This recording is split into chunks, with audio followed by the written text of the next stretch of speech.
Special meeting board workshop of the Board of Trustees for HCISD held today, April 16, 2024 at 4:39 p.m. We are kicking off the meeting. We are called to order and we do have a quorum. We're going to begin with a moment of silence. Thank you.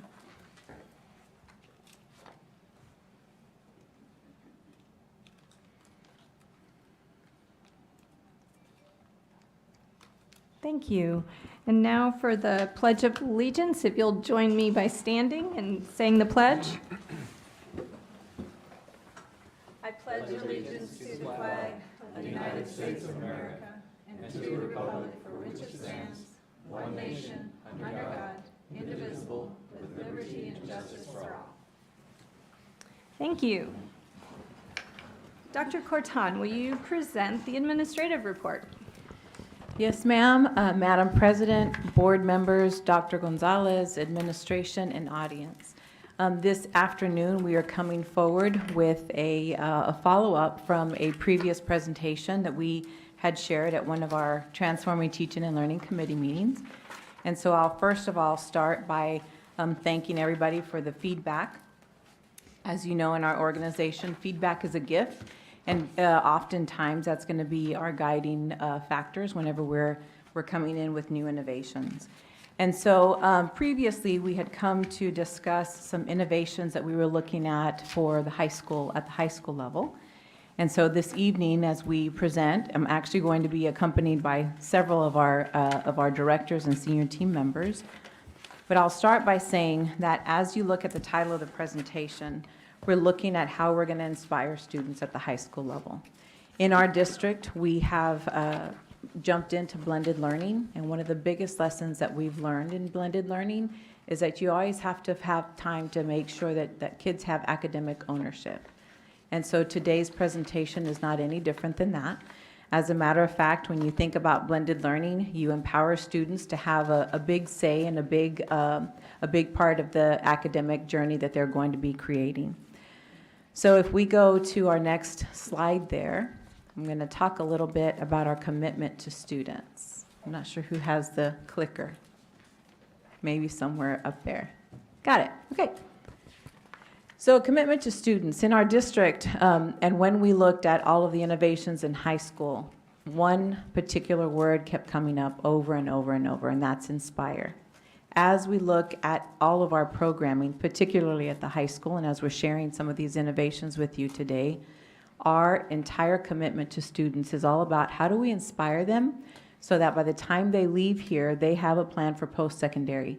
And when we think about post-secondary, that includes having some power and choice as you're in your high school journey with us.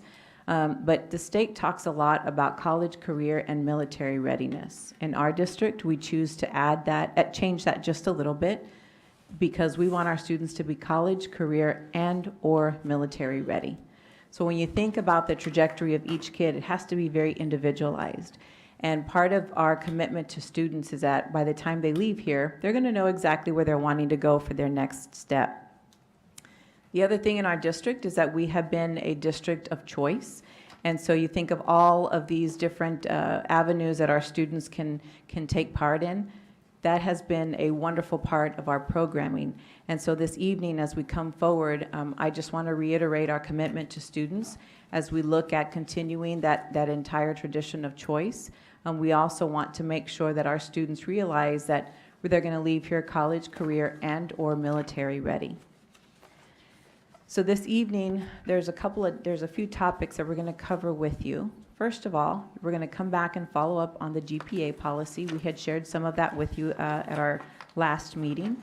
We're going to share the final recommendation with you this evening. We're also going to talk about how important the foundation at the 9th grade level is going to be. We've always known that the 9th grade year is a critical year. There's some very significant coursework that goes on there that research has said that's going to help to determine how successful our students are going to be in the rest of their high school career and even beyond. So we're going to talk a little bit more about what the foundational part of our work will look like at Gano Freshman Academy. And then, as I mentioned earlier, academic ownership. That's a big theme that you'll hear. Our counselors have done an extraordinary job with advisement, and now we're going to have you all learn a little bit more about how we're going to enhance what we're currently doing at our high schools. And with that, I'm going to invite Sylvia Gamboa to come up to the podium so that she can present on GPA and rank policies. Thank you, Dr. Cortan.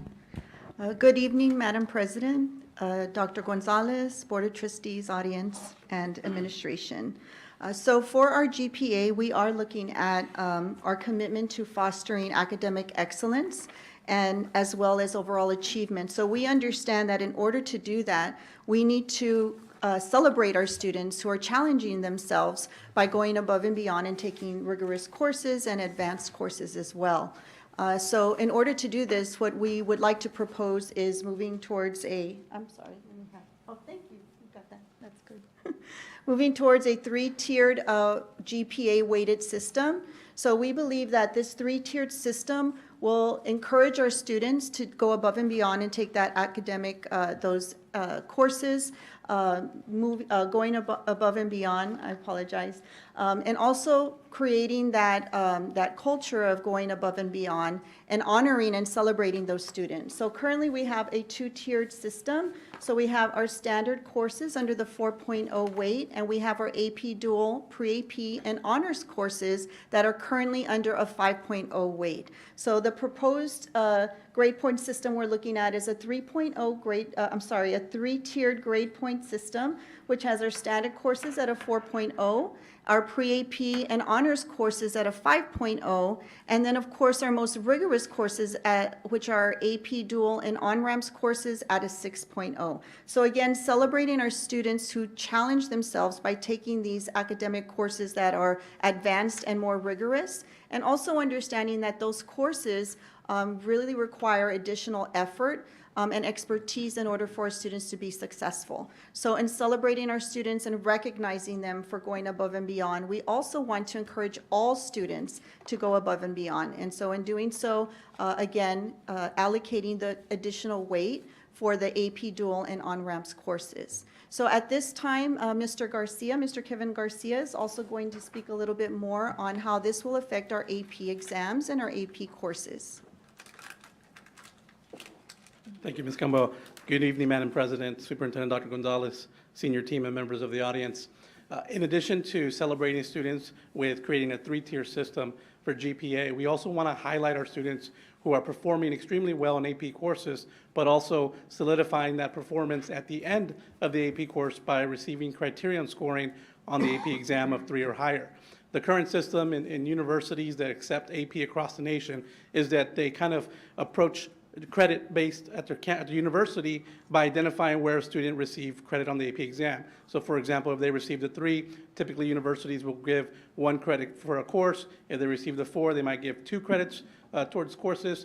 And if they received a 5, then they would ultimately give as many allowable per that university. And so here at HCISD, what we like to do is we like to mirror that system that universities across the nation are using and really celebrate our students by allowing them to receive additional grade points when they meet criterion scoring on an AP exam. So as the table shows up here, if they were to receive a 3 on an AP exam, they would get 1 additional grade point added. A 4 would be 2, and a 5 would be 3. As we approach the coming school year, we also want to take a look at all of our AP offerings and make sure that we're able to offer this opportunity to students across the district. And so we've identified 4 courses throughout the district that are consistent among all of the 4 high schools, which are AP Human Geography, AP World History, AP Spanish Language, and AP Calculus. And these are the courses that we're recommending receive additional grade points in terms of AP scoring. Thank you.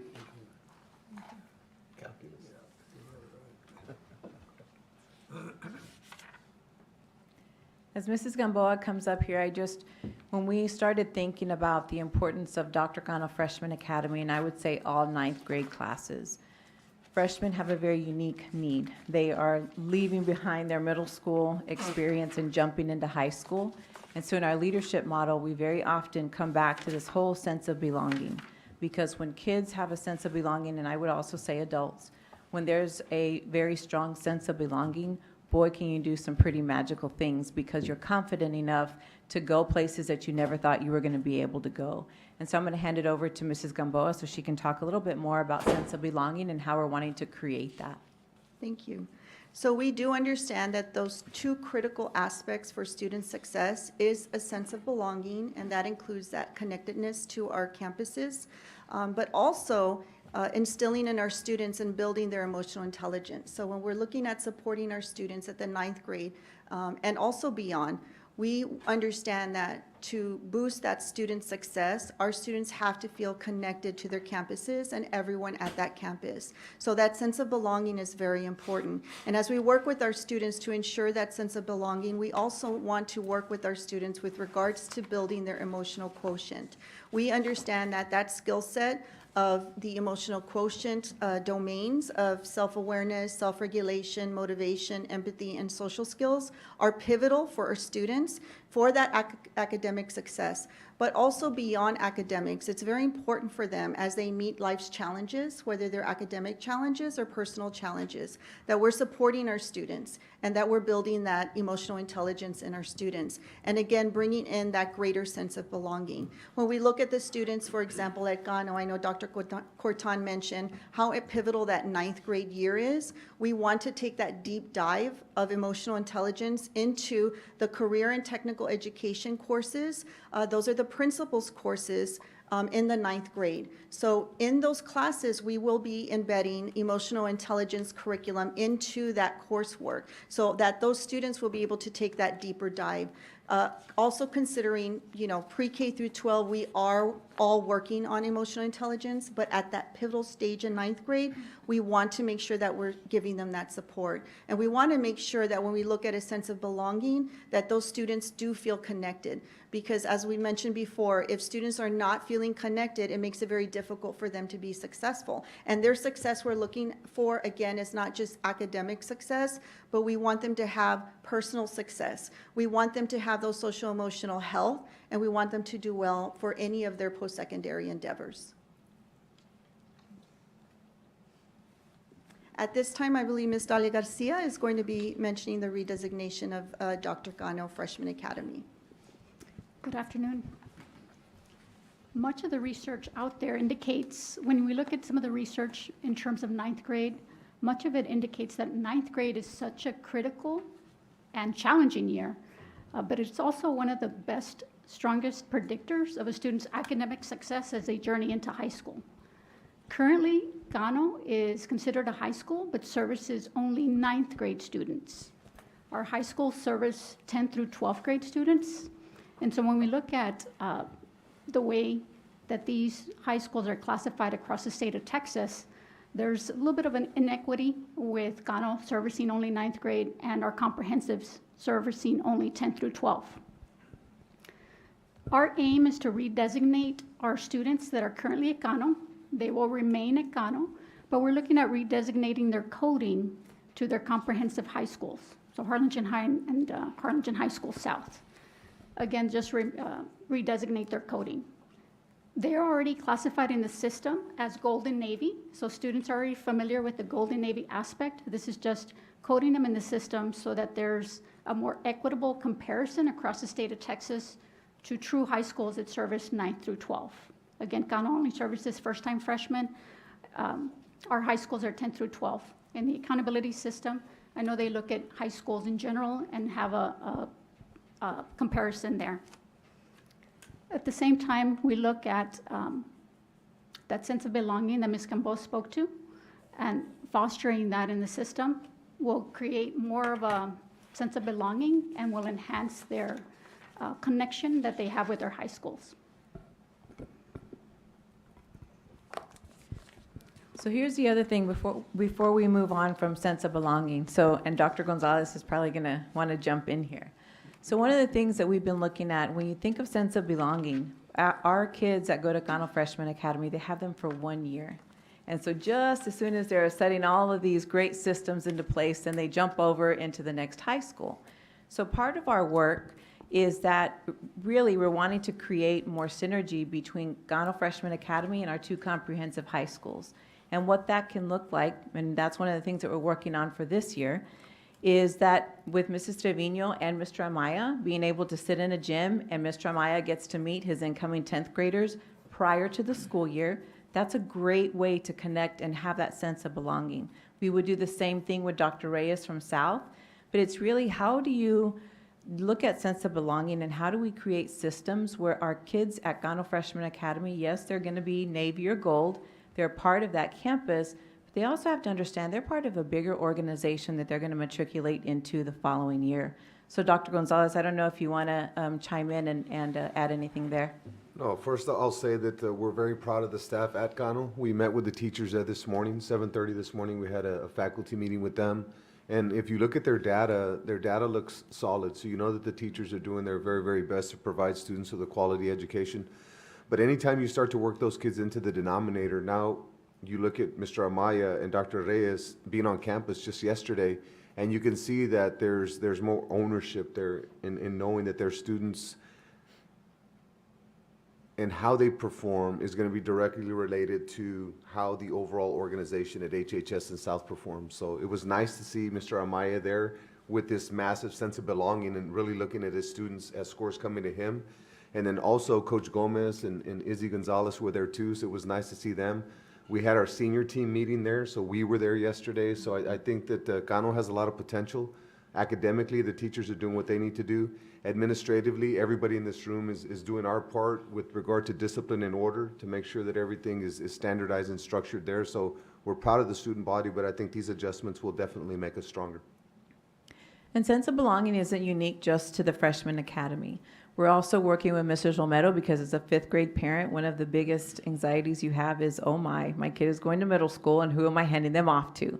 So when you think of the way that we framed all that sense of belonging at Gano, it's the same at the other transition years too. As you're going from 5th grade to 6th grade, boy, would it be nice to know who your principal is going to be and to have some sense of belonging already before you even set foot on that campus. So that entire concept of sense of belonging is going to be important in our transition years. And earlier when we started, I talked about academic ownership because when you transfer some of the responsibility of academic planning and academic advising, when you transfer some of that responsibility to the students, they have a little bit more academic ownership. One of the things that we're looking at right now and exploring for next year is that when we went to college, that was many years ago for some of us, not too many for others, but anyway. But when you think of when you went to college, you had this degree plan, and boy, at the end of every semester, it was great to just check it off, right? You could check it off, highlight it, whatever your system was. Well, in our current system, our counselors do a phenomenal job of having those annual reviews with kids. We're looking at academic ownership to give them a feel of that whole degree plan concept where you check it off and you mark down like, this is my grade, I highlighted it, and guess what? Here's how much closer I am to graduation. So I'm going to invite Mrs. Gamboa up so that she can talk a little bit about how we're going to foster academic ownership through the advisement and expand some of the role of the counselor. Thank you. Yes, absolutely. Our counselors do a phenomenal job guiding our students throughout their educational journey, but we find it is extremely impactful for our students to have their agency, for our students to be stakeholders in their educational journey. And so when we look at working with our students, that foundation that we've laid where the counselors are guiding our students, it's been really wonderful for them to be able to do that. In addition to that, they have a lot of career awareness at the elementary and at the middle school. We currently have our district-wide Career Expo where all of our 8th grade students are able to come together and actually have that firsthand experience and opportunity to visit with high school students, to visit with post-secondary institutions and business partners in the pathway of their interests. So that really helps them as they hone in on making that pivotal decision going into 9th grade for their career pathway. And so what we would like to do is, again, ensuring that our students are stakeholders in this, ensuring that our students are active participants. And one way that we plan to do that is introducing an electronic advisement tool that we're very excited about. As Dr. Corton mentioned, very similar at the university where students have their degree plan, our students have a personal graduation plan. And so currently that is on paper. And so we're working with our system that we have currently, which is called Zello, and creating a course planner where our students will be able to actually visualize not only the courses they need towards graduation, but also the courses they need to complete their CTE pathways, which is the career technical education courses, right, that we want our students to look at completing. And so when they are able to log into this platform, they will be able to actually see the courses they've already completed on that pathway. So that will be automatic. So we work closely with this program already, and so we're working at making sure that that course planner is set and ready to launch for our students so that they will be active participants. They will be able to log in at any time to really see what is it that they need to complete, what have they already completed, and what does it look like moving forward 2-3 years from now. And so in addition to that, that will be at the ready. That will be available to them at any time. But their parents will also be able to be active participants because they will have access to that as well. And so when they do have those individualized conversations with their counselors, it's going to be more impactful. And so we're all working together towards ensuring that our students are understanding the platform, understanding the courses they need to complete. And most importantly, when they do get to post-secondary education, they'll already understand what is a degree plan. What is a degree plan? Well, it's like the program, the PGP that we have here, or the personal graduation plans that we have here at the high schools. And so again, working with our students in that academic advisement, I think is going to be really impactful. We're very excited about that. And that does increase our student agency with that graduation planning. And of course, continuing with that strong EQ foundation in the 9th grade, as was mentioned earlier, but also throughout the grade. So it's not just in 9th grade. When our students do move on into the high schools, there's a lot of layers of support for the students there as well. So we're very proud of the work that's being done at all of the high schools to bring in these 10th graders and moving forward with them. Again, that sense of belonging, but also layering individualized support and resources for students. We've seen a lot of really great success stories, specifically students coming from Keys, and how much they have been supported at the comprehensive high schools on so many levels. And we've had a lot of success stories. We've had students who are on their way to complete a CTE pathway. We have a student who is currently a junior in the top 10% who came from Keys Academy. So I think that speaks volumes of the support that is available at the high schools for our students. Again, not just the students coming from Gano from 9th to 10th, but all students that are coming from any different educational setting. So we're really excited about all of that as well.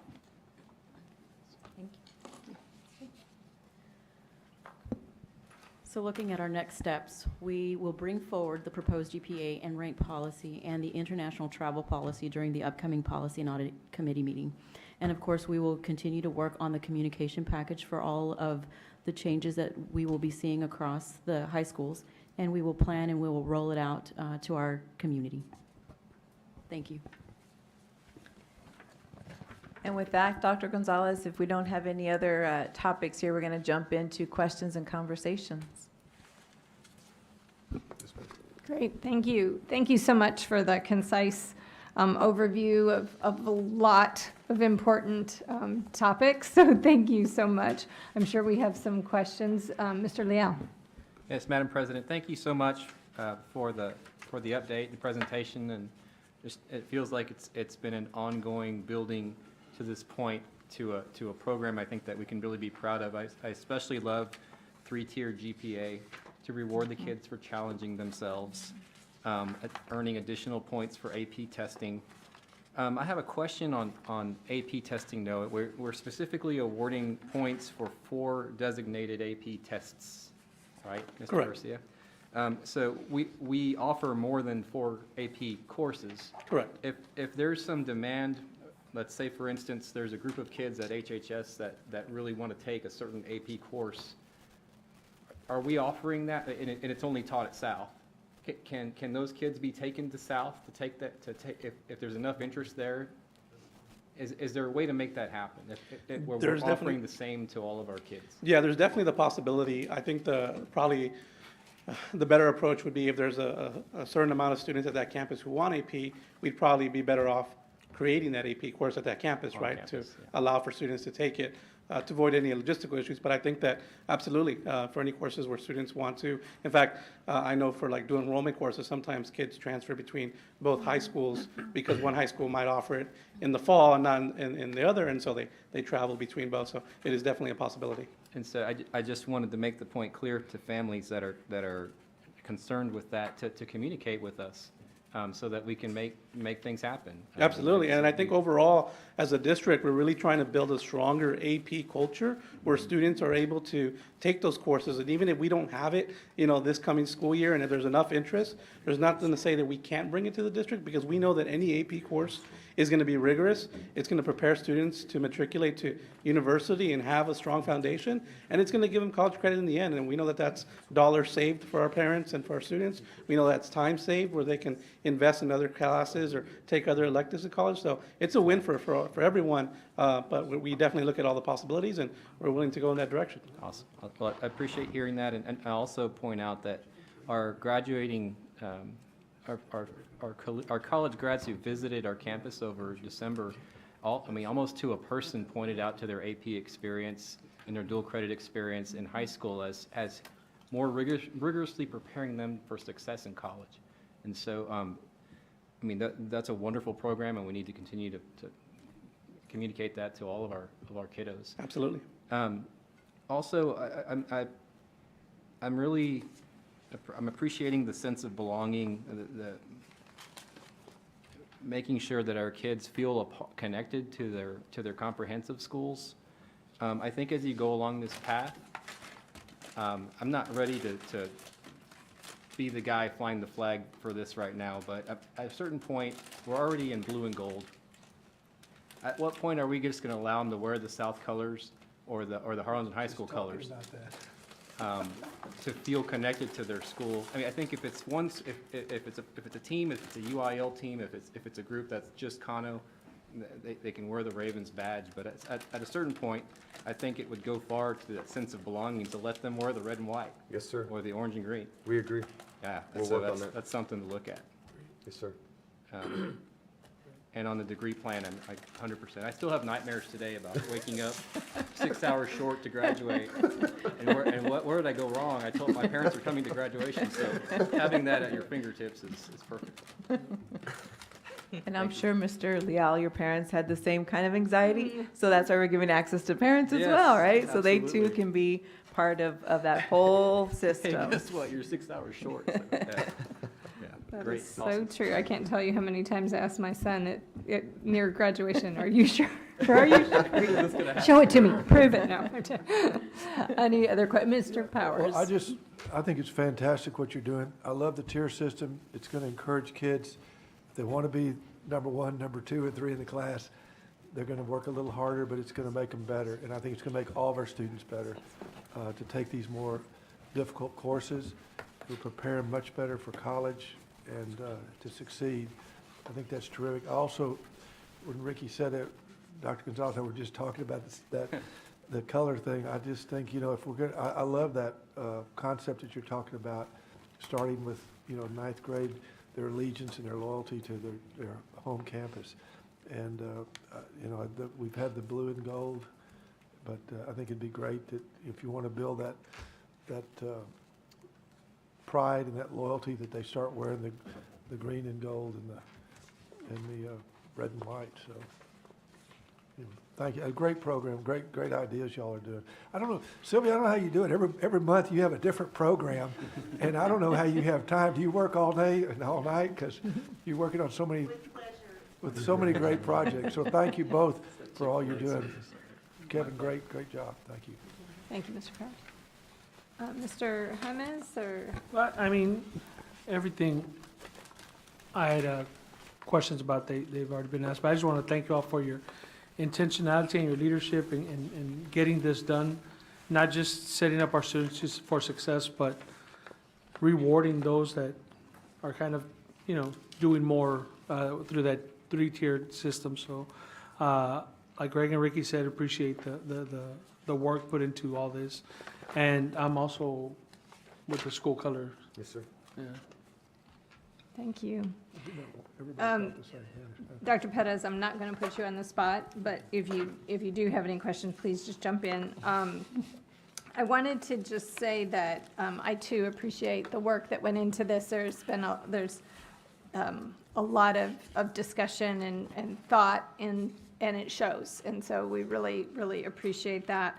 I like that, you know, as we're talking about sense of belonging, that there's this piece of work where we've really done it this year, and I'm quite sure we're going to continue doing this, where we're really working to get kids involved in extracurriculars as well, because we know that there's a general sense of I'm a Cardinal and I'm proud of that, and then there's that even more tangible sense of I belong to a group of X, fill in the group, whatever it is, an academic, a CTE group, an athletic group, a military prep group, right? So it couples together. And so I'm so glad that we're looking at things in multiple layers, not just, you know, wear a T-shirt and feel a part of it, but you're really part of it in multiple ways. So I love that, and I thank you for that. And then the other piece, I feel like, you know, as we're, and I'm 100% supportive of the idea of the AP exam and boosts on grade points and the three-tiered system that was described. I think that's going to be terrific, and our students deserve that. And let me say too, so I'm going to ask about the CTE and how we're going to make sure that kids, you know, who are taking that path have opportunities and rewards as well, and for example, certifications, which is a reward, and that they are not necessarily separate, right? Kids can be in CTE classes and in AP classes, so it's not one or the other. But I would love to hear a little bit about just any kind of additional thoughts and plans to make sure that, again, our students have this really robust, well-rounded educational opportunity as they pick pathways. Sure. Well, I would like to, if I may, I would like to talk about the plugged-in program that we put into play to get kids involved as we identified students that weren't participating in extracurriculars. And through that effort, 122 kids at HHS signed up for something, and 90+ at South signed up for something. So just on the extracurricular side, as far as systems and processes and effort to get kids connected, we've done that.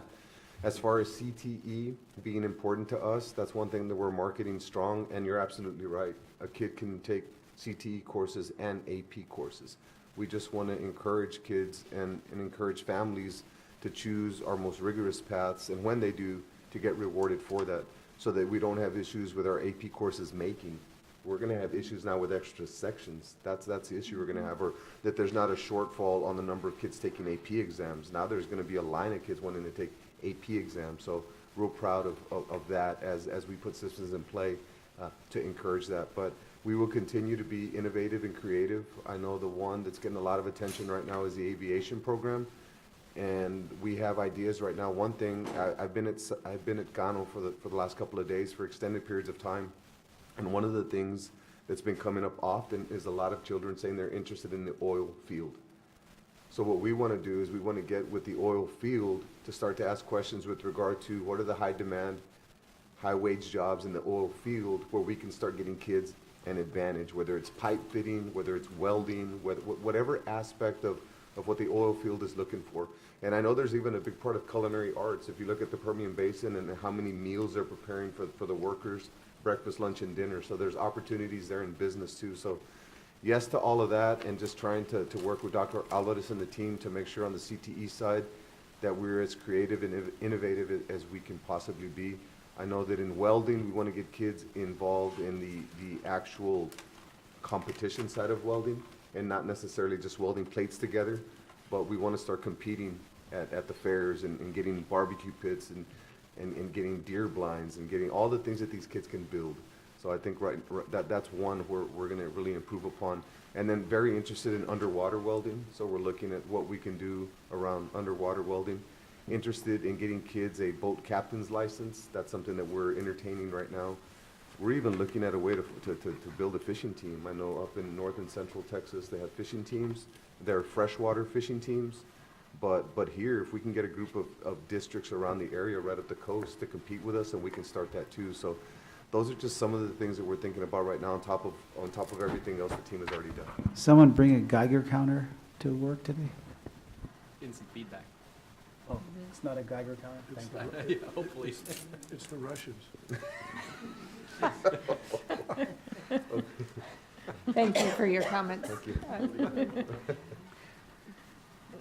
Dr. Pettis, go So I ahead. do have a question. May or may not pertain to this. I guess perhaps partly does, but I'm just curious, since we're on this administrative report and talking academic stuff, I don't know if we can get rid of that feedback. Is I'm there- not sure.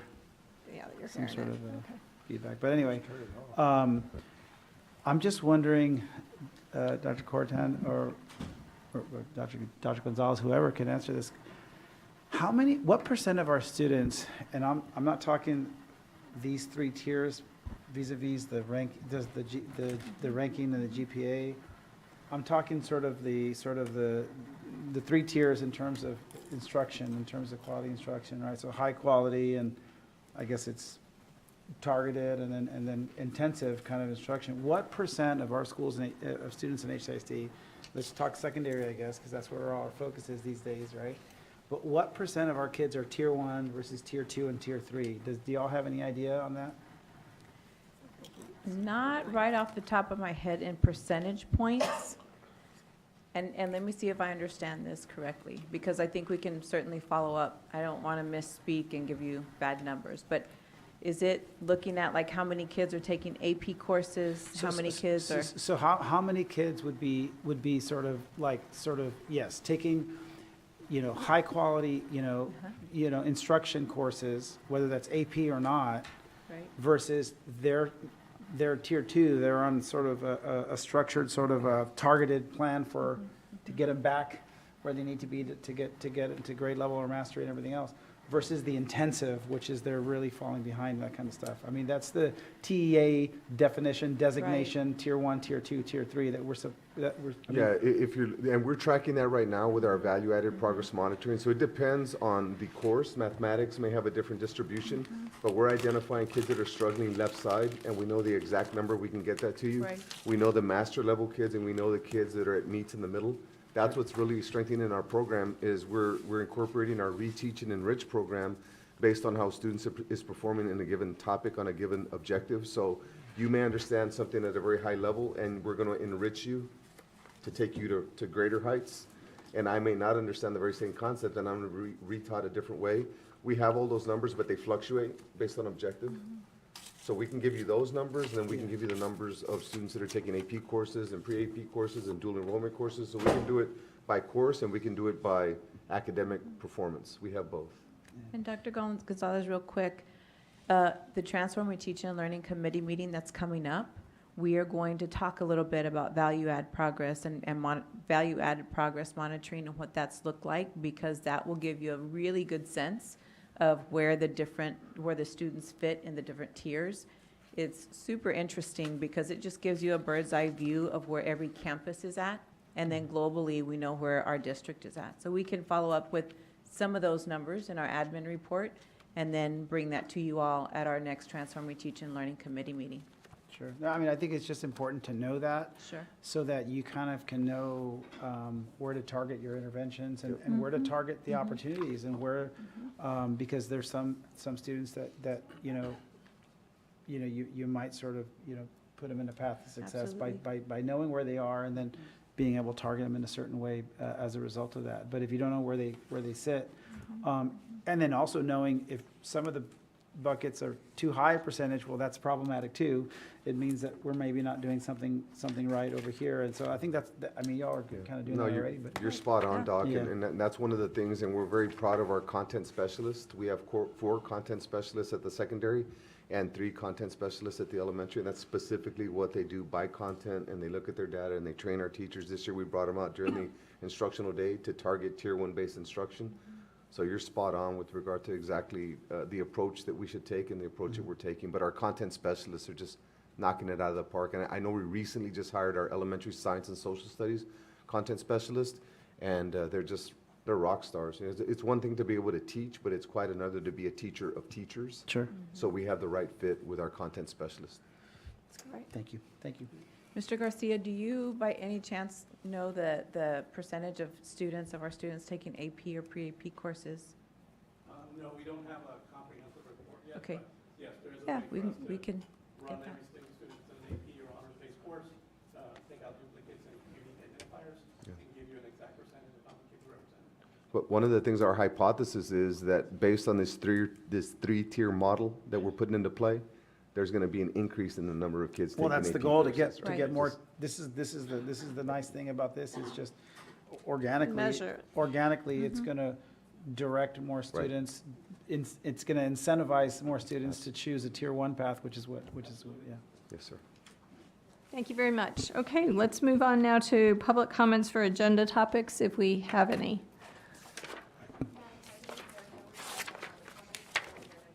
Thanks, Ms. Trevino. All right, Mr. Mendoza, we are going to turn it over to you for our budget workshop. Thank you, Madam President. Board members, Dr. Gonzalez. So this is our first budget workshop for the year. These are preliminary numbers, and they will change as we continue our budget cycle, which culminates in late June when our board adopts the We don't have hard copies? Yes, sir. 24-25 budget. After the number 4. Number 4, okay. Yes, sir. So what you have on your screen, obviously, is our first budget workshop. One of 3 that are scheduled, one of 4 that are scheduled for this particular spring. It's over here. Okay, yes, sir. You have Mrs. Goggin is bringing the clicker over, right quick. It's in here.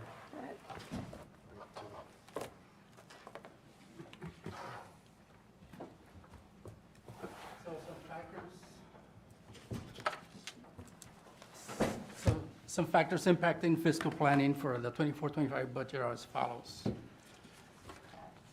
Some of them, back in 2013, the school board adopted the strategic plan for the following cycle. In 2014, the district passed a TRE ratification election to infuse additional $10 million to our budget. Currently, we're at $104 million budget for that program. We're in the 9th year of that particular program. 2020, we had an infusion of VESTR funds awarded to our district.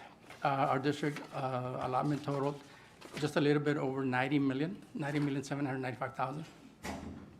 And all ESSER funding must be expended by September of 2024, September 30th of 2024. On the chart next to that particular slide, you'll see our enrollment trends.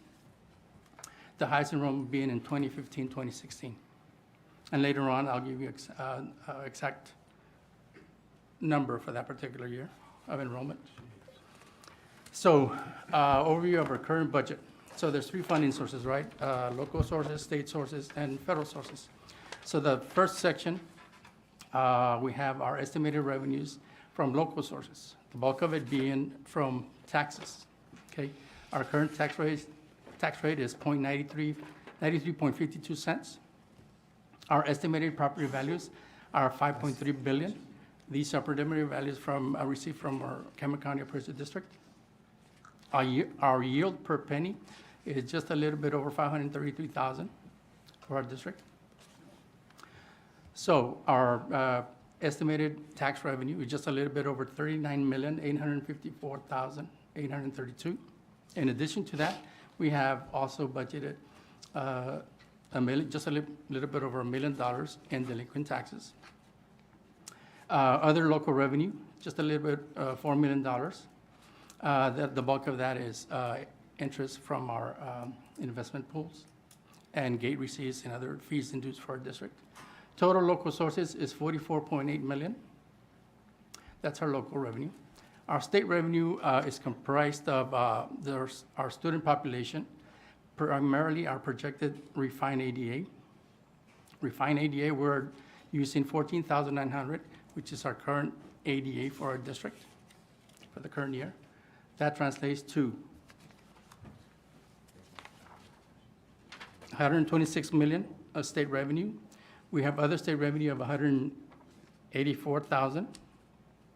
We also have on behalf TRS payments that we record. It's an account entry, just a little bit of $9 million. Total state revenue is 135,750,876. The other funding sources is from federal sources. We are budgeting $4.3 million from federal sources, the bulk of it being from SHAR's revenue, as well as indirect costs that we are allowed to charge our federal entitlements. Total estimated revenue for this coming year, and these are preliminary numbers, I guess, is $945,707 for our district. So last year we approved, or the board approved the budget general operating fund of $199,016. So we need to reconcile back to our projected revenue, right? So we are reducing our one-time expenditure from last year, $303,000. We are also reducing our staffing guidelines adjusted net, $399,000 decrease.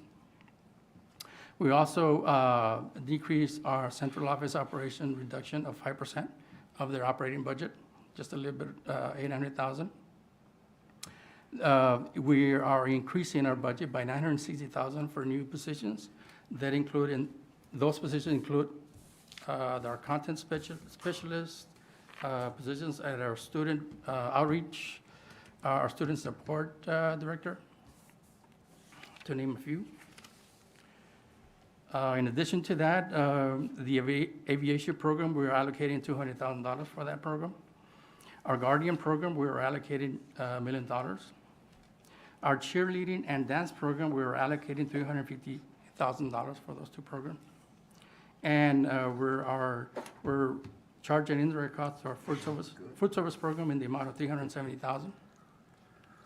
So total appropriations is $836,616, which gives us a 4.8 negative variance preliminary. And we are working with the superintendent and our senior team to ensure that when the budget cycle is completed, we'll hopefully have a balanced budget at the end of June.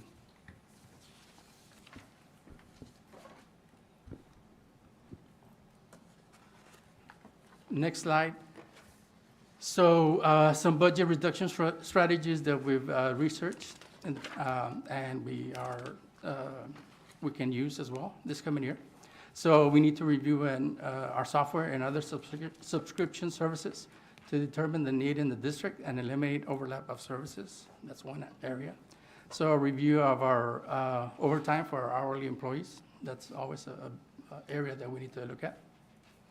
We can also try to reduce our travel budgets and access effectiveness of current guidelines. So we can also align our campus and central office staffing ratios to a recent staffing study conducted by TASB, and we'll discuss that a little bit later. Improve efficiencies of custodial services by aligning to guidance outlined by Region 1. I think we're recommended later on 19,000 square feet per custodian, and that'll generate some efficiencies in our staffing in that area. And also, we can review our bus routes to streamline and/or consolidate routes where possible. I know we have a software for that that's helping us in that particular endeavor. So the next slide, we have our projected enrollment figures. The first column is the demographer projections by fiscal year. And we just did a comparison for 2 years. Our actual for 23 enrollment was 17,034 kiddos. and our demographer projected 15,640. And there is, on our 17,034 actual amount is 1,000 kids that are coming out from outside the district. For fiscal year '24, the demographer was projecting 15,363, and those are kids within our district, right? And our actual enrollment number was 16,780 for this year. And then you can see the 25 school year projection by our demographer, 15,017, 2026, 14,605, 601, 2027 is 14,321. Those are just a comparison for your information. So these are our actual snapshot numbers, enrollment numbers by fiscal year. Back in 2015, 2016, we were at 18,650. And that was pretty much our highest enrollment number. Then in 2021, we were at 17,882, 22, 17,037, 23, 17,034. This year, we're at 16,780, and next year, we're projecting to be at 16,365. Those are just enrollment numbers for our district during the snapshot date. So how does our attendance rates impact our funding? Again, our current enrollment is about 16,800. If our attendance rate is 95.9, our ADA translates to 16,111 times our allotment of 6,160 gives us a funding of 99.2 million. So, yeah, so every percentage decrease on our attendance rates is approximately just a little bit over $1 million in impact for our funding for our district. As you can see, if we were to be on the last item there, 16,191% attendance rate, that translates to 15,439 in ADA times our allotment gives us a $95.1 million estimated state revenue. And you can see the change there. So currently, I know we're working with the various departments to increase our attendance rate. Currently, we're at 90, just a little bit under 92%. So we'll continue to work with that particular program to increase our attendance rate. So property tax rates by year. So in 2018, 2019, our total taxes was $1.31. Of that, $1.17 was made up of our maintenance and operations, and 14.8 cents was our INS tax rate.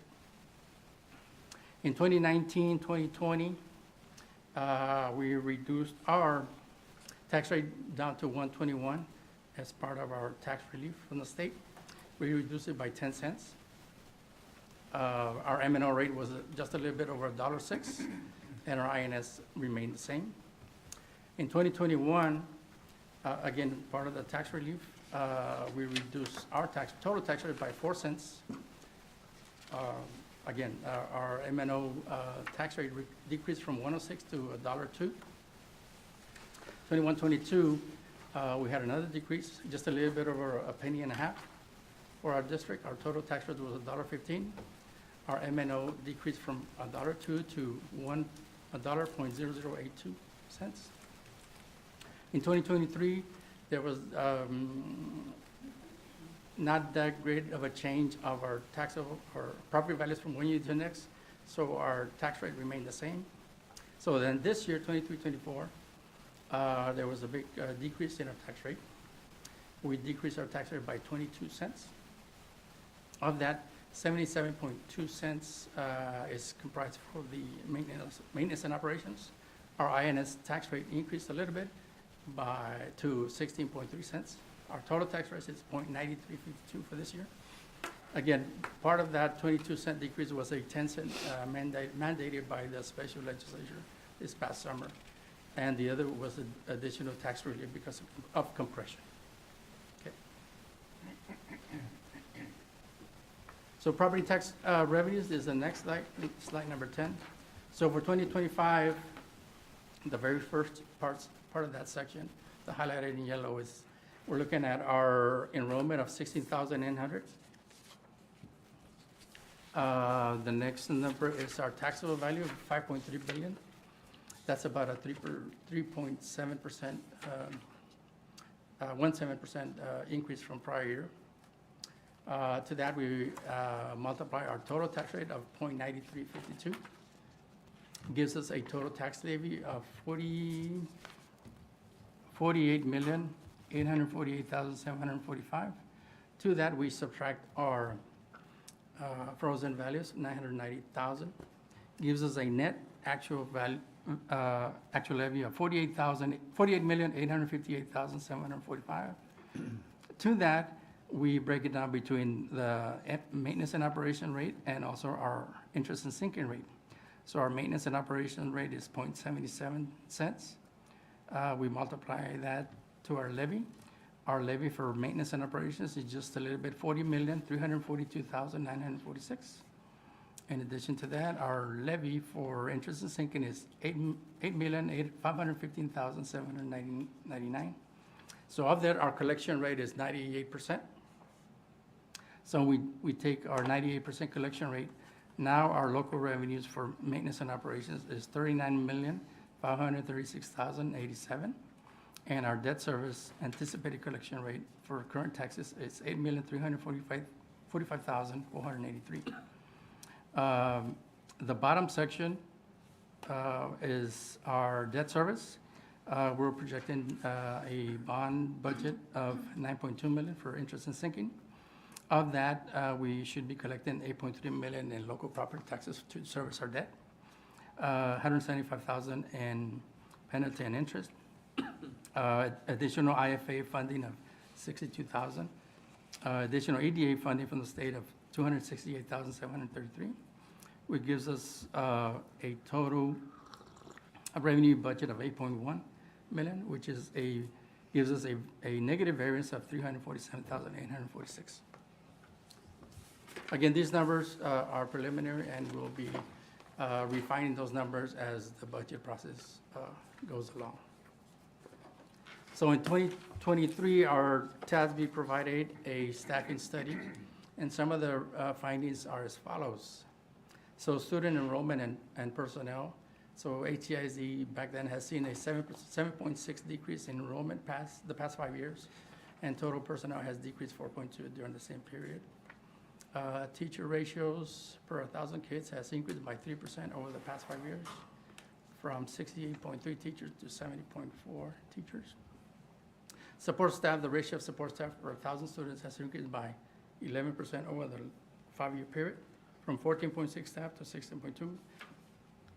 And again, we've been addressing that particular item through attrition and maximizing some efficiency there as well. So our campus administrative staff, the ratio of campus administrative has increased over the 5-year period from 3.8 to 4.1 per 1,000 kids. We're still working on this particular item. Central administrative staff, total central administrative staff has increased from 1.1 to 1.5 per staff per 1,000 kiddos. So this is one of the indicators on our first financial rating. So we're way below that particular ratio for our district our size.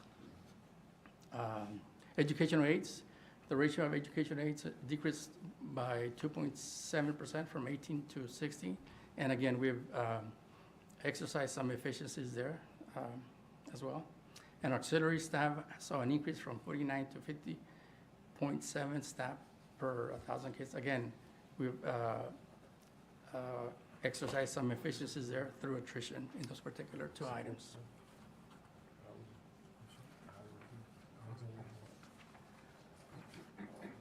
Questions or concerns? I know I went through it rather quickly. Again, this is a work in progress. It's preliminary numbers, and we will be working with our superintendent and our senior team to ensure that to get a balanced budget at the end of the budget cycle in late June. Thank you, Mr. Mendoza. All right, let's open it up for questions and discussion. I mean, I'll start if no one else. I mean, Dr. Pettis, go ahead. I'm sure everyone has a few questions, but I'll start. So it seems to me, if you go back to slide 5, if you don't mind, I don't know, and I guess you'll have a better idea at our next workshop. When is our next workshop? Early Maybe. part of May, May. It's the day of the Transforming Teaching and Learning May Committee 6th, I meeting, I think. believe. So a couple weeks from now, más o menos. Yes. Yes, sir, it's on the So- 7th of May. Seventh. So maybe by the next meeting, you might have a better idea, like, how much we're looking in terms of, in each one of these buckets. You know, obviously, clearly, the one that jumped out of me is obviously the, you know, personnel, right? The staffing ratios, right? And it, which is why you, I think, on slide 11, dive deeper into that one, right? Because that's where all the, probably the biggest bang for our buck is. But you know, I think for the next meeting, maybe you'll have a better idea as to how much some of these, you know, because I'm not so sure changing the bus routes. I mean, you know, it's going to be some Yeah. very, very, you know, incremental changes, to be honest with Yeah. you. Custodial services, maybe perhaps, you know, the same thing. These are all incremental things. But I don't know. I mean, maybe we have some of these software subscription service. Maybe there's some high dollar, you know, items out there that we're really not using anymore and don't need, or something like that. So I'm not sure. Over time, again, it's another question mark. That There are, sir. Maybe it's a significant situation if we pay attention to those things. I don't know. So Yes, sir. I think the board would really kind of know what's the potential size of those buckets. That'd be kind of cool to know for Yes, next sir. time. And then, yeah, I do think we have to be real careful when you're looking at some of these things. You know, when you look at central administrative staff, you look at some of these things, you know, it's a little bit of a bump, but when you know, some of these represent like a central 28% bump. I mean, that's pretty significant. So, I mean, and I mean, last I checked, I think central administrative staff, I mean, these are pretty high dollar employees, right? So I think we have to just do a careful look at those and then see what we're talking about, because I think we just need to be informed as a board as to what, you know, why and what they're doing and what's the value add, because that's a big increase at a time when our enrollment's going down. So I think we'll get a better sense from slide 5, especially with regards to staffing, to basically align to TASB standards and things like that, right? With both, campus and administrative, right? So I think that's going to be a huge opportunity right there. But I want to go back to another huge opportunity that you talked about in one of your slides, which is attendance. And I guess the question is twofold. The question is, and I'd love to see this, over the, as we're working on this budget, I'd love to see us talk about these two opportunities. One is, how do we, reverse the trend towards decreasing our enrollment? How do we start to kind of stop and go back the other way? What can we do to increase our enrollment? And then, of course, what can we do to increase our attendance, right? So how do we mitigate our losses, or in fact turn it around and start to get a little bit of gains? And then, of course, the kids we do have, how do we, get them at 96%, attendance or higher? And because that's significant money right there. So those are just my obviously and these are pretty obvious from your presentation. It's obviously where you guys are looking, but I think that's where we're going to be interested to hear what y'all's strategy is for those things. Thank you. Yes, sir. Sir, that is correct, sir. Yeah, we're working with the superintendent and some departments to increase that and work on that particular enrollment issue. Other questions from the board? Dr.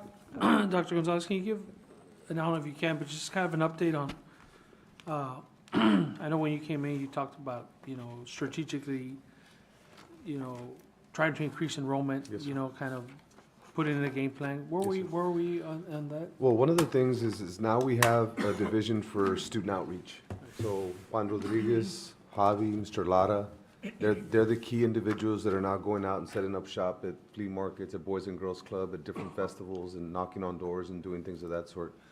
At this point, I haven't looked at the numbers recently. I know that we've given you all big numbers, like we have 530, 540 new families to the district.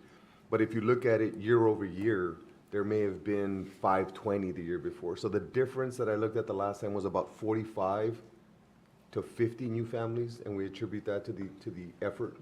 So it's just a matter of continuing that effort and getting out there. As far as our attendance, and Dr. Pettis, you're spot on with regard to ADA, that you're talking about $1 million swing.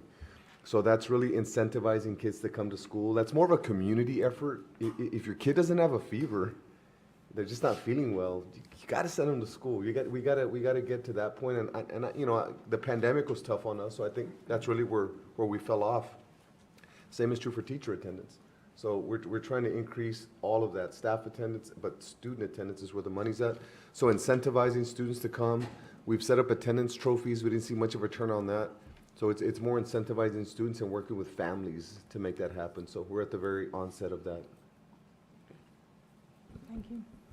Mr. Leal? Yes, Madam President, thank you.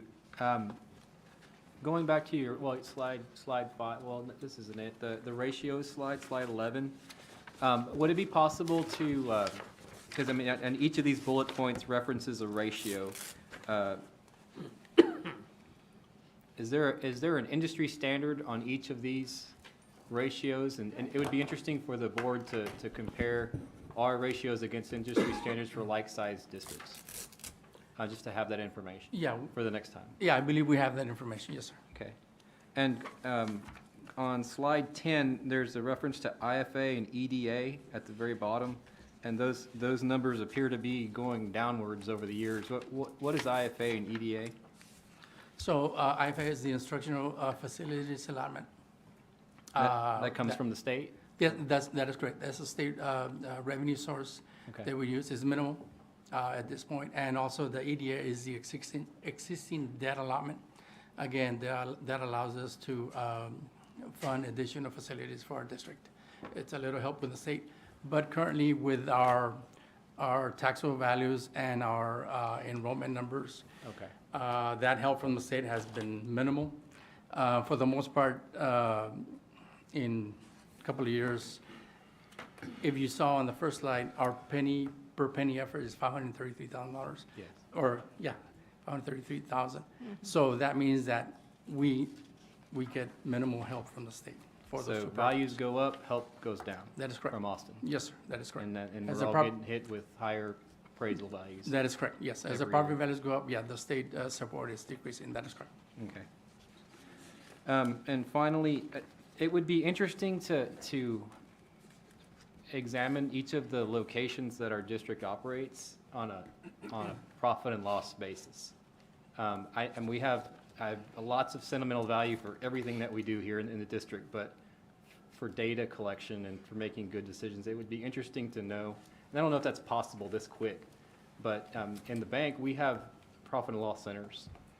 And it would be interesting to know if there is a location or 2 or 3 that are consistently operating in the red, just so that we have that data point to make good decisions about, you know, maybe there's something we can do to fix that. We can look at that. That's all I have. Thank you. Thank you. Mr. Powers? I just want to really kind of echo what Dr. Oh, Pettis said. I your wanna mic, get- your mic is, We'd like to get a deeper dive into these items at the next meeting on how we're going to, you know, what you project we're going to be able to Sure. reduce this amount by. Also, I want to, Ricky, what he said about looking at our different campuses and departments to see, you know, our operating efficiency and how many of these departments we're working in the red, and what if anything we can do to modify that, okay? I'm specifically looking at some of our campuses, Yes, sir. and we can go into that deeper detail Yes, sir. once we come back in the next meeting. Yes, sir, and we are looking at that data already, so we can definitely get you that. And, you know, we're also looking at, I know that there's TRE funds and there's money that was tied to projects, but we're looking at particular projects that may be able to wait a couple of years, because there's needs and wants at this point. So I think that there are a number of projects that could produce some money that'll help us balance that budget. So we feel confident that we'll be able to bring on a balanced budget based on some of the conversations we've had. And finally, I just want to ask about, you know, getting the ADA up, getting more kids into this district. I mean, I'd like to know what we're doing in our future marketing program and what, if anything, we plan to change to reach out. I mean, I know that we've lost some kids to some of these other districts. A lot of them are coming back. So I'd like to see that too. Yes, sir. And I think a big part for us is we're very proud of the Guardian program. I think that that's one that, number one, parents want to know that their children are safe on our campuses. So the Guardian program and our partnership with Harlingen PD and the county really separate us from the competition. And also just our ability to perform at very high levels in regard to our athletic programs and fine arts programs and CTE programs. So we really want to start highlighting that. And so Marcy and her team will work hard to capture all of our victories and kind of package that so that we can highlight to our community that we are the best choice in the area, but we just have to tell that story. So one other question, and I know we've talked about this before, and we have a program that we've done before, but what grade is it that we're losing kids to, like other district, like not ID, like SciTech and Med High? What grade is it? Second grade. Second grade? Second grade, we have looked at all of our trends, and there's something about that second grade year. So we asked Lori to work with her principals to try to understand, like, what is it with that second grade year? Because if you look at some of our trends, the kids come back at the high school level because they want all the opportunities. But there's something about that second grade year over the last few years. And I don't know, Dahlia, if you can speak any more to that, but for some reason, second grade is going to be our hot spot. Do we have a program where we have staff members that go meet with the parents towards the end of that year to show them what they have available next year, why they should stay in HCISD? I would say we don't have anything systemic. I can talk a little bit, and Dr. Gonzalez jump in. But part of what we talked about with the attendance efforts is that we have several parent educators, and they go into our campuses and they support our campuses very well. We're looking at perhaps repurposing some of that role so that at the beginning of the school year, we're very intently focused on getting our systems in place for attendance. Because if we can hit it hard at the very beginning of the year and educate parents about the importance of attendance, Sylvia Gonzalez does a wonderful job. We need more people to help, and we need to clone her 100 times over. But the passion that she has for bringing kids in every single day is contagious. And so we've talked about how about we look at some of these roles that are support roles for our campuses, and how do we have them help us with that whole attendance effort? Because like I said, I really think that if we rethink how we do it from the beginning of the year, and we educate parents and we train systems differently, I do think that we can see an increase in that. Are the parochial schools letting us come in, and when these kids hit sixth grade in those schools primarily, I think that's, I don't know how long Calvary goes. Does it go to eighth? Yeah, Grade? I think that that's part of, Are we picking up some of those kids when they, a percentage goes to South Texas ISD and some comes to us, but I think the issue is more that we've been as a district, we're in a friendly competition for students, just like a law firm is, or just like a bank is, or just like a university or a medical practice. We're in a friendly competition, but I think that systemically, we've just been kind of, it's just been flowing the way it flows. I think that a lot of our kids that are attending private schools should be attending our schools. And I think that that's one where I understand that some families think that that's the best choice, but I understand, there's private schools, but there's no private life. So I think that we can prepare our students better. So we just have to, in this friendly competition that we're in, just make more of an effort to get our students to come to us instead of going to private schools.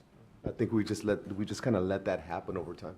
And the same is true with every other facet of the organization, is just having systems and processes in place. And that's why the Student Outreach Division is really going to put the full court press on to make sure that we're getting out there and we're knocking on doors, we're talking to families. There's X amount of students that live in this community that are attending IDEA public schools, and we offer a better product. So we need to get out there and talk to them about that. So at this point, we have systems and processes in play, but we need to take it to the next level with regard to how aggressive we've been in this friendly competition that we're in this open market that is the new face of public education. And Dr. Gonzalez, if I may, I don't know if you want to talk a little bit about the conversation that we had with creating all of these expectations around customer service. because on Monday, we had that conversation with our leaders, and I think that was a great message that you shared with everybody. Yeah, I mean, if you look at some of the best practices and the best businesses, it all revolves around people do business with people they like and trust. And I know that we're fortunate because we have a very diverse board, a very successful board that we can also learn from. And what's the banking industry doing around customer service, or what are our top-notch medical clinics doing that are in major competitions, or universities? And, you know, we've reached out to Chick-fil-A, Apple. We have a trip to Cupertino in the near future where we're really going to focus in on their marketing, but really just honing in on customer service standards that are systemic and across the board, and not necessarily just for hourly employees or clerks or front office people, but really for everybody in the organization to understand our standards and our recipe for customer service, so that we can make sure in this friendly competition, and I want to emphasize that it is a friendly competition, but a competition nonetheless. So we have to outwork and outthink the competition. At our early childhood academy, what's the capacity there? Is there opportunity for growth or for even another early childhood academy campus? Yes, we have been studying that, actually. There's not as much potential for growth just because of the building constraints, but that's one of the conversations that we're looking at, because parents have really enjoyed the caliber of experience there. And I do think that we can transfer some of that experience over. Bertha Perea is a jewel, and when we say leadership matters, it absolutely does. And so her leadership at that campus has been wonderful. We've been asked that many times, and Dr. Gonzalez gave us the charge to look into that and to see, like, where can we replicate that if we have space, and how quickly can we do that. So we can come forward and share some of that with you as well. Dr. Pettis?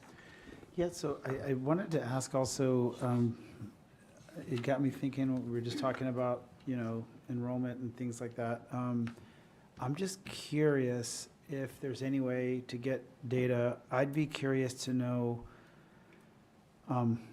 what's happening to the other districts in the Rio Grande Valley, and sort of what the enrollment declines that others are facing and how we compare to that. Is it dropping the same rate, faster rate, less than other school districts? You know, and it just kind of be curious to know what, you know, and then kind of, you know, where are they going? Which I think we kind of know the answer to that, but I'd like to know kind of where are they going in this area. Because I think when you can understand that, then you kind of understand, you know, where you have to target your interventions and things like that. So if you can kind of get us some comparison numbers, I think that would be very helpful to know, to see how we're doing with other school districts and things like that. So I think that's an important data set to look at. So, yes, sir. Great. Thank you all for the comments. I've got a few questions I wanted to ask, or just, you know, points of interest. One around the, and I appreciate the way you walked through this. This was very helpful. One of the questions that I've had over time, and it has to, you know, it impacts ADA, and there certainly is the level of commitment to get our kids to school. Definitely, there's that piece of it. I think there's also the potential that there's a system fault in it, meaning,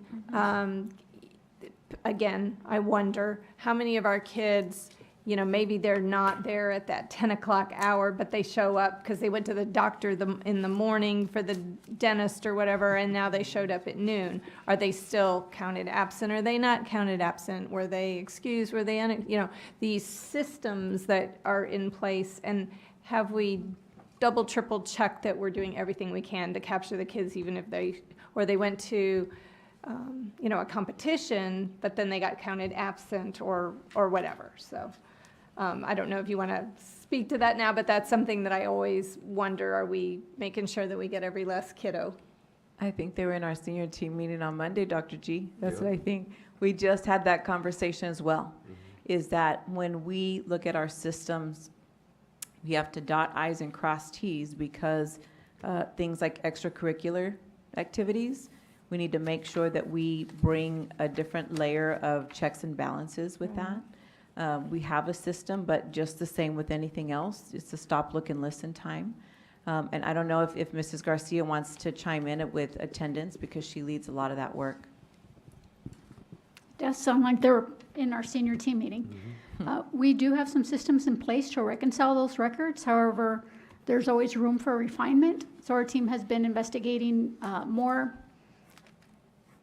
I guess, seamless ways to have that real-time communication with teachers going on these trips for extracurricular, and having that immediate communication directly to the attendance office. So that way there's a reconciliation right there and then, and not necessarily after the field trips where, you know, there could be room or oversight to not necessarily go back and reconcile those records. So we are looking at having that more real-time access for both campuses and the educators going on these trips. Thank you. I have No- stupid question. Do we get any credit for, like, the adult education and stuff like that initiatives? Or there's no, as far as enrollment, or, you know, school districts, some school districts are a little bit more aggressive at doing adult education and things like that. Do we get any credit for that? Not for ADA, but for ADA. we did also have that conversation with regard to what we can do to educate our moms and dads.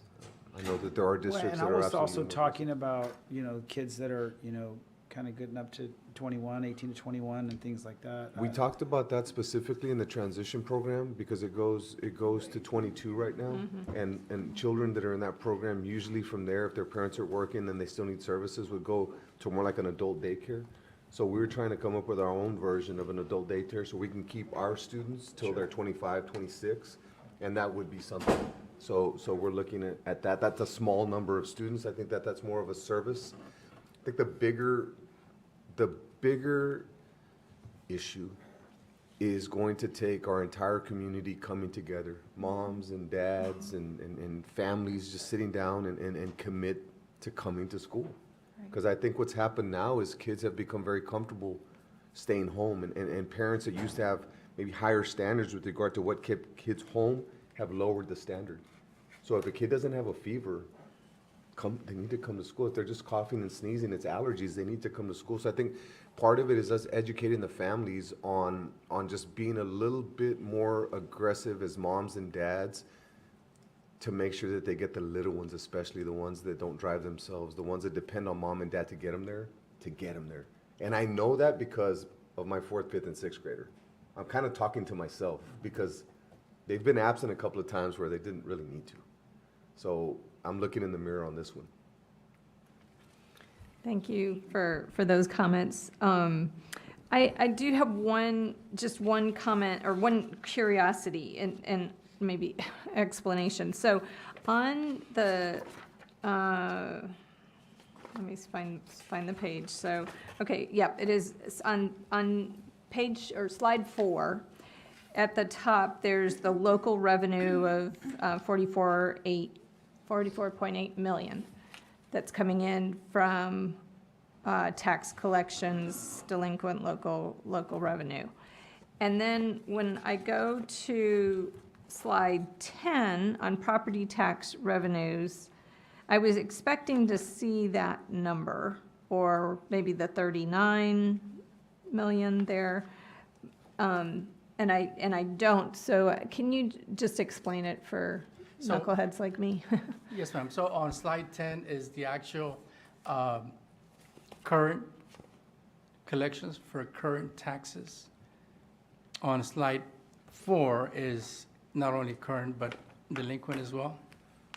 I know that, for example, at a 99 or 98% collection rate, right in the center of that particular page, on slide 10, is 39,536,897. Okay. And that should be at 39, that should be the same number at the very top of slide number 4. So I'll adjust that, yeah. Because those are current collection rates.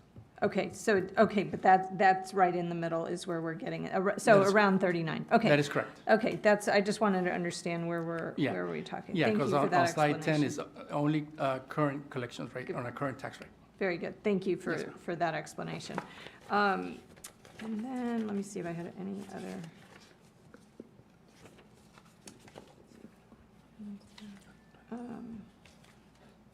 No, I don't have, just the same comments as my colleagues here, just around the staffing ratios and the TASB recommendations, et cetera. So, thank you. I do have one quick follow-up, just came, so and this is important because I think as we look at expenses, we always have to,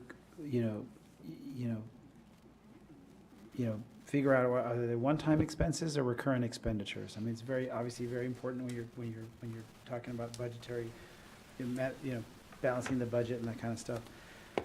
You talked earlier about the Guardian program, and I think we love it. But I guess we now, considering the budgetary constraints, have to figure out what is the right number, because these are recurrent expenditures, right?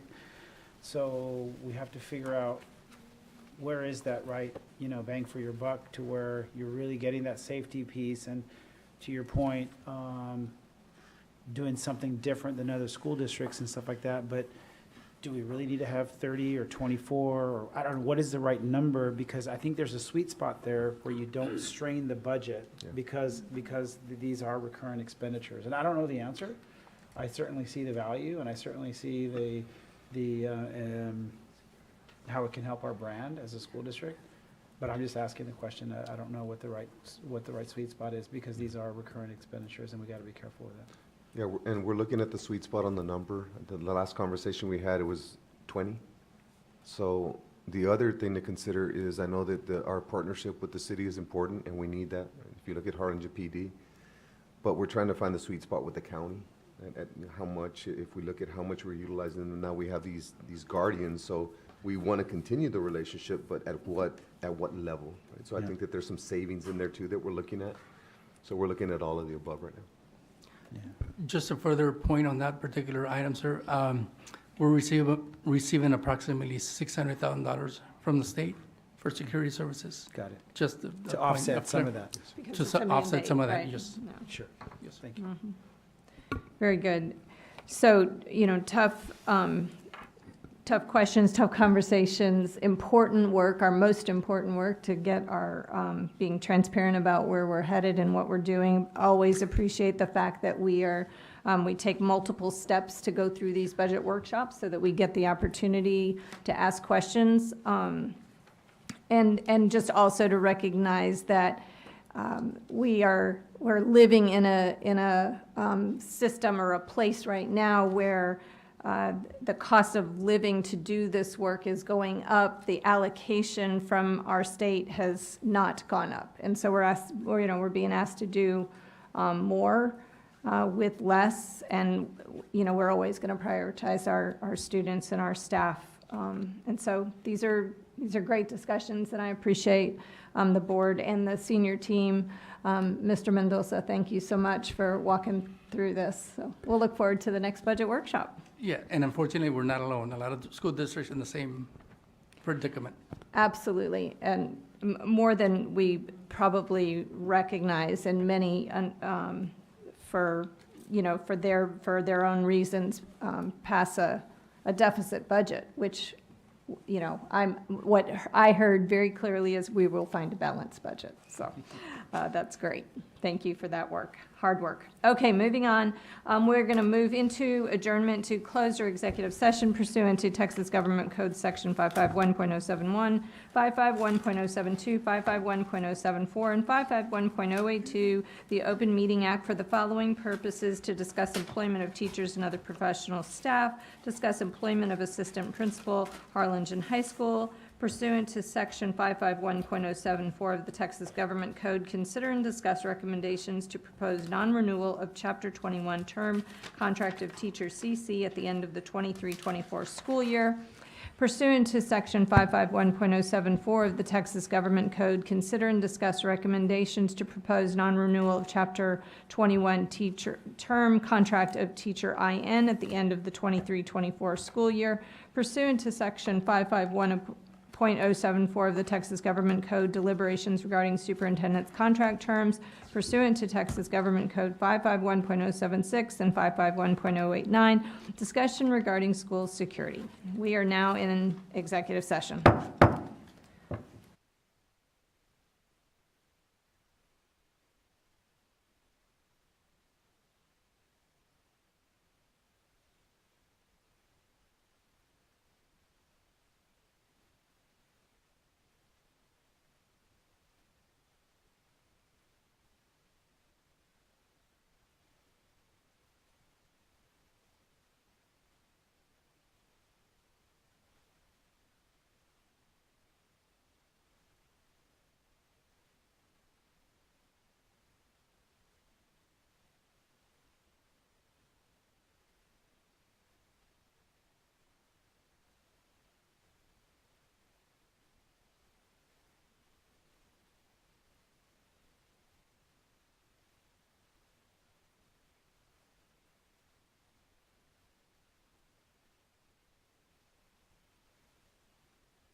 All right, we are reconvened into open session for actions on matters discussed in executive session.